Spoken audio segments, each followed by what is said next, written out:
Hi friends, welcome to சமையல் சோலை. நம்ம இன்றைக்கி என்ன பார்க்க போகிறோம் அப்படின்னா, ரொம்ப சிம்பிளாக டேஸ்ட்டாக ஒரு கருவாடு தொக்கு எப்படி செய்யலான்னு பார்க்கலாங்க. நான் இன்றைக்கி அதற்கு 6 துண்டுகள் கருவாடு எடுத்துருக்கேங்க. அதற்கு முதல்ல நம்ம இந்த கருவாடு துண்டுகளை கழுவி எடுத்துக்கலாங்க. இப்போ நம்ம ஒரு பாத்திரத்தில் தண்ணி சூடு பண்ணி இந்த கருவாடு துண்டுகளை சேர்த்துக்கலாங்க. ஒரு 5 நிமிஷம் நம்ம அப்படியே விட்டுடலாம். 5 நிமிஷம் ஆயிடுச்சுங்க. இப்போ நம்ம அந்த ஓரத்தில் இருக்கிறதெல்லாம் கட் பண்ணி எடுத்துக்கலாங்க. உங்களுக்கு பார்த்தாவே தெரியுங்க, நம்ம இந்த சூடான தண்ணியில் அதை போட்டதால் அதில் இருக்கிற உப்பெல்லாம் லைட்டாக பிரிஞ்சு வந்திருக்கோங்க. அடுத்து நம்ம மீதி இருக்கிற அந்த உப்பு பகுதியை நம்ம கைகளாலே நல்லா தேய்ச்சி விட்டு க்ளீன் பண்ணிடலாங்க.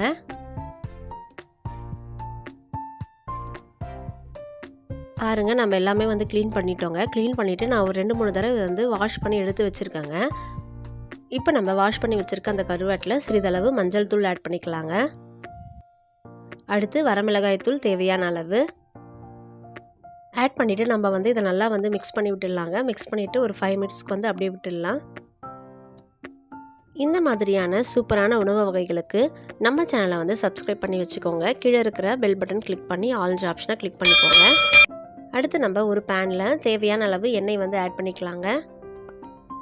எண்ணெய் சூடாயிடுச்சுங்க. இப்போ நம்ம எடுத்து வச்சுருக்க அந்த கருவாடு துண்டுகளை இதில் ஆட் பண்ணிக்கலாங்க.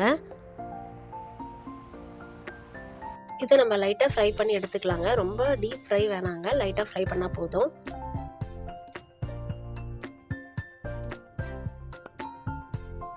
இந்த அளவுக்கு போதுங்க. நம்ம இதை எடுத்து ஒரு தட்டில் ஆற வச்சிடலாங்க. இப்போ நம்ம அதே பேனை அடுப்பில் வச்சுக்கலாங்க. அதில் நம்ம சிறிதளவு கடுகு ஆட் பண்ணிக்கலாம். உங்களுக்கு தேவையான நீங்கள் எண்ணெய் ஆட் பண்ணிக்கலாங்க. சிறிதளவு சீரகம், சிறிதளவு சோம்பு ஆட் பண்ணிக்கலாங்க.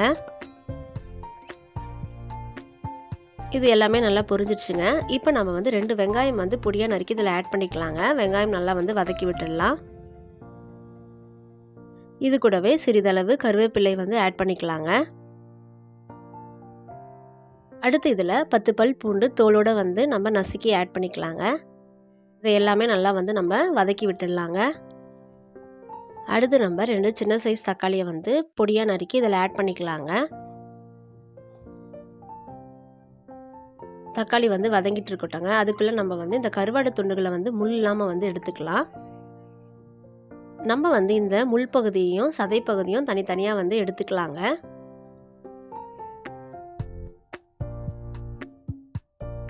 பாருங்கள், முள் இல்லாமல் நம்ம எல்லாமே க்ளீன் பண்ணி எடுத்துட்டோம்.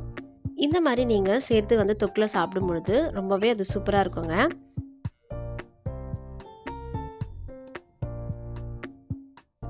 பாருங்கள், தக்காளி எல்லாமே வதங்கிடுச்சு. அடுத்து நம்ம இதில் சிறிதளவு மஞ்சள் தூள் ஆட் பண்ணிக்கலாங்க. காரத்துக்கு ஏற்ற மாதிரி குழம்பு மிளகாய் தூள் ஆட் பண்ணிக்கலாங்க.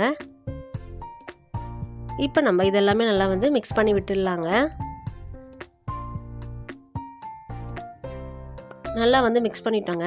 இப்போ நம்ம இதில் கொஞ்சமாக தண்ணி ஆட் பண்ணிக்கலாங்க.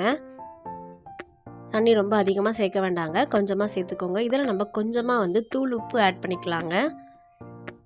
இதை நம்ம மூடி போடாமல் நம்ம அப்படியே கொதிக்க விட்டுடலாங்க. பாருங்கள், தண்ணி லைட்டாக சுண்டி வந்துடுச்சுங்க. இந்த ஸ்டேஜில் நம்ம எடுத்து வச்சுருக்க அந்த கருவாடுகளை இதில் ஆட் பண்ணிக்கலாங்க.